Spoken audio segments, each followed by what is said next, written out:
Okay, so I thought I would do an update on this motor. I still have not figured out why I'm getting zero compression on the rear cylinder. And I'll tell you a few things that I've checked already. So I've rechecked the timing. I took the cam cover off and took everything. The only thing I didn't take off was the cam plate and pull the cams out themselves.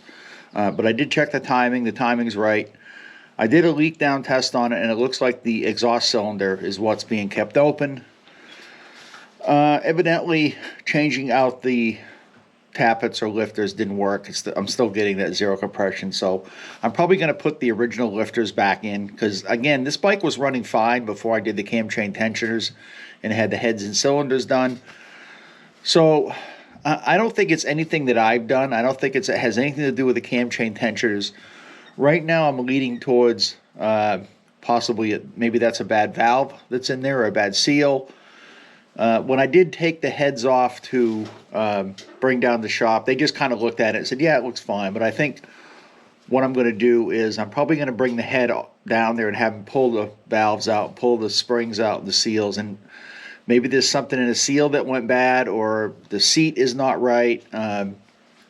This is from the shop that did the heads is the shop that I've had several cylinders and heads done in the past. But you can make a mistake. I mean, they're only human. So the sad part is that shop is no longer in business. The guy that's been running it probably ran it for 50 years, and he decided to retire this year. So that shop is actually closed now. So I can't even go back to him with this and say, hey, can you take a look at this? So I went.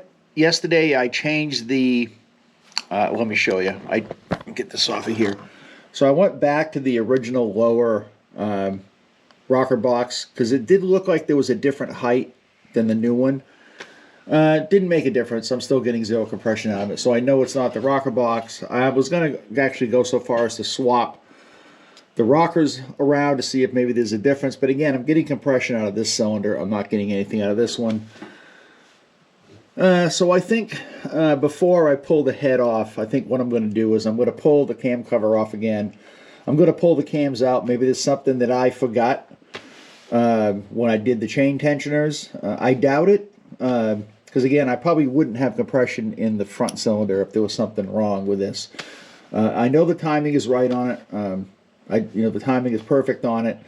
The lifters, like I said, I don't believe it was a lifter problem at all. I think it's something to do with the valve itself. So I am going to, do this one more step because I'd like to be able to fix this without bringing it to a shop. I'm not going to bring the whole bike, obviously. I'm just going to bring this head and have them pull the valve and check it like that and see what's going on with it.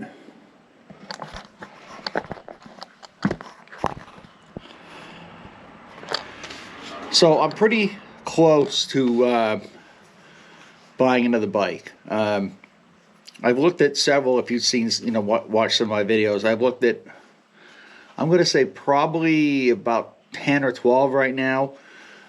Prices are starting to drop. I've already seen bikes that are, in the $10,000 range. When I started looking at them, are down now to $8,000. Bikes that were in the $8,000 range now to $7,000.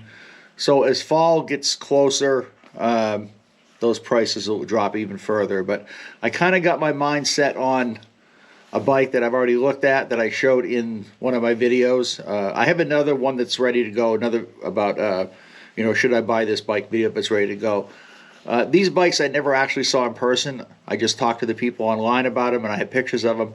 But I'll put that video out in a few days. But I just wanted to put this quick video out on this motor to try one last thing before I pull the head off and take the head down to the shop. So, all right, well, thanks for watching. Don't forget to subscribe, and hopefully we'll get this thing solved pretty soon.